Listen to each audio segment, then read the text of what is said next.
Good afternoon, Belmont Bears. We are here today to read chapter 20 of Louisiana's Way Home. I am reading this book with the permission of Scholastic. And last time we left off where Louisiana was going into Reverend Obertask's office to see if he would be able to possibly undo the curse of sundering that was sort of just disrupting her family. So she was going into this church office to see if Reverend Obertask, would be able to undo this curse. So last time I asked you to make a prediction about what you thought Reverend Obertask might say to that, if you thought he might be able to do it or try to do it or what you thought. So let's see what happens in this chapter, okay? Chapter 20, here we go. I went very quickly and stealthily into the office. Reverend Obertask? I said. He made a little snorting noise, and then he dropped his pipe. Dropped it! I immediately bent down and picked up the pipe, thereby averting a gigantic and tragic church fire. In the meantime, Reverend Obertask slept blissfully on. I was standing there, holding the pipe and staring at Reverend Obertask, when who to my wondering eyes should appear? Miss Lulu, of course. She was standing right at the entrance to the office. She had her hands on her hips. What in the world is going on? She said in a very loud voice. Well, that has never been an easy question for me to answer in any situation, because so much goes on in this world. I stared at Miss Lulu and her curls. I smelled caramel. Did she have an unlimited supply of caramel candies?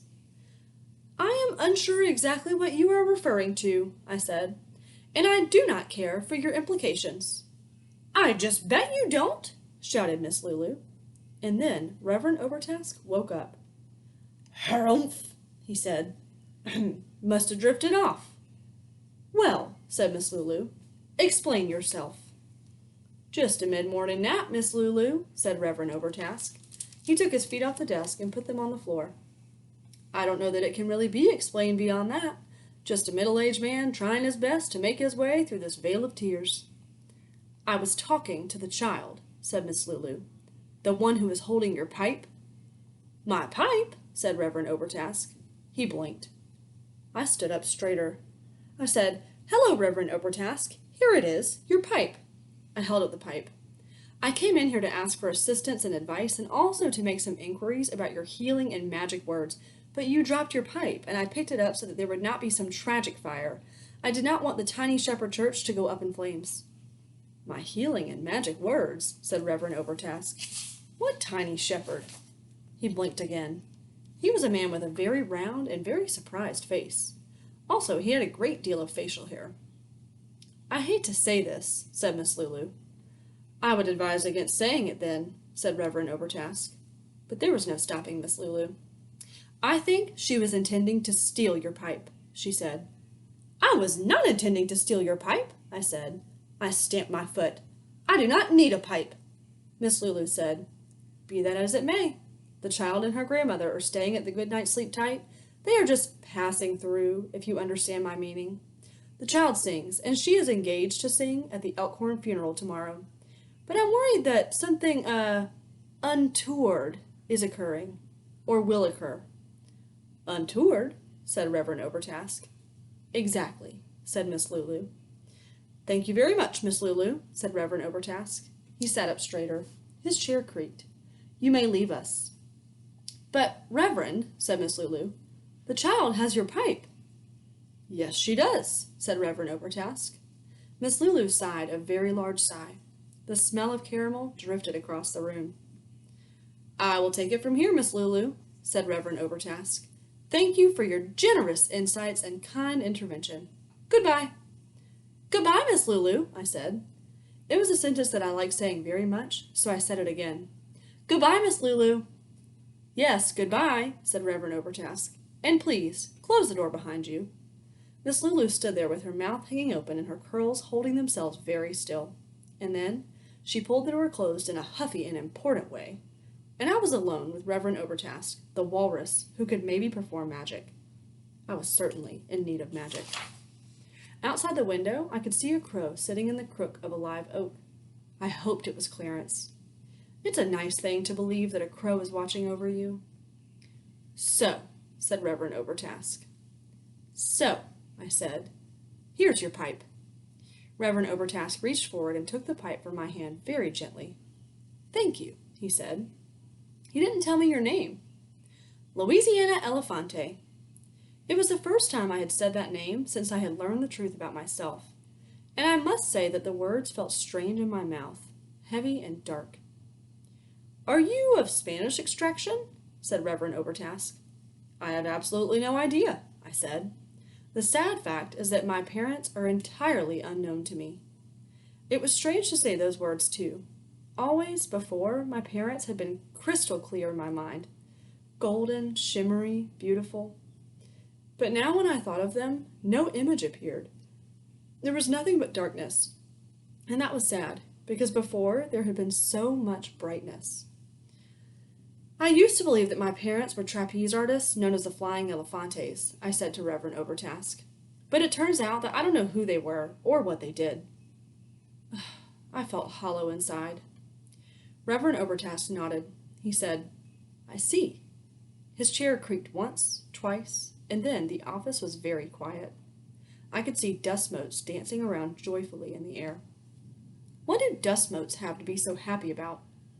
Reverend Overtask cleared his throat. He said, So you were adopted, I presume? It is a long and tragic story full of dark alleys and twists and turns and many unexpected happenings, I said. And also curses. There are curses in the story. Curses, said Reverend Overtask. Yes, I said. Curses. Do you know much about curses? I'm afraid I don't. But you're a minister, I said. I am, said Reverend Overtask.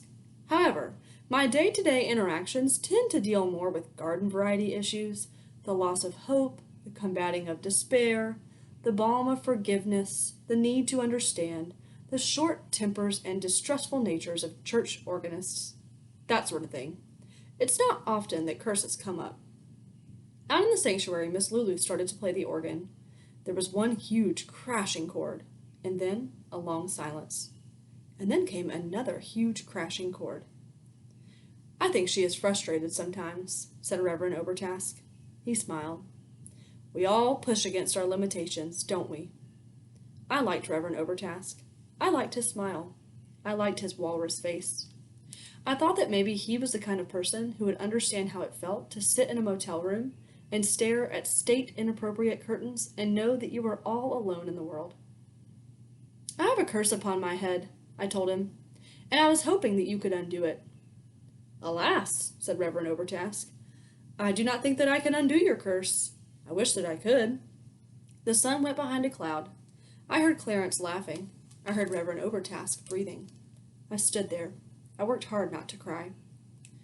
Does this curse have to do with your parents? Said Reverend Overtask in a very quiet voice. It is a curse of sundering, I said. So, yes, I suppose it does, because my parents left me in an alley behind a 5 and dime. Reverend Overtask nodded. He said, What a terrible thing. And it was a terrible thing, wasn't it? It was a relief to hear somebody call it what it was. Terrible. How could they do that? I said. How could they just leave me? What kind of people would do that? I don't understand. Reverend Overtask shook his head. I don't know, he said. I don't understand either. I have to say that Reverend Overtask was turning out to be something of a disappointment. He couldn't undo curses, and he couldn't explain things. From the sanctuary came the sound of Miss Lulu playing Bach on the organ, or attempting to play Bach on the organ. I did not understand how someone could play the organ so poorly, just as I did not understand how someone could have a seemingly lifetime supply of caramels and not share them. There was so much I did not understand. The sun came out from behind a cloud, and then it went back again. Light, dark, light, dark. I felt very sad. I said, I thought you would be able to help me. I thought you would have some kind of magic. On your door it says that you dispense healing words. I can listen to you, Louisiana Elefante, said Reverend Overtask. That is the only magic I have. Do you want to tell me the rest of your story? Reverend Overtask leaned back in his chair and it let out another creak. The dust motes danced around cheerfully. Miss Lulu continued to abuse Mr. Bach. I have a question for you, I said. I'll do my best to answer it, said Reverend Overtask. Do you know the story of Pinocchio? I said. I do. Well, then you will know that Pinocchio gets separated from his father at the beginning of the book and spends the whole entire story separated from him until they meet up again in the belly of a whale. Yes, said Reverend Overtask. Will I spend the whole entire story of my life separated from the people I love? Reverend Overtask blinked. He said, I don't know, Louisiana. I can't see into the future. I do think that, more often than not, love has a way of finding us. I looked into Reverend Overtask's sad walrus face. It was the second time that I had stood in Reverend Overtask's office and come to the realization that I was all on my own. It is a good and healing thing to tell your story, said Reverend Overtask. So if you don't want to finish telling it to me, maybe you can find someone you trust to tell it to. Either way, I hope you'll come and visit me again. Poor, ineffectual Reverend Overtask. Perhaps I will visit you again, I said, just to cheer him up.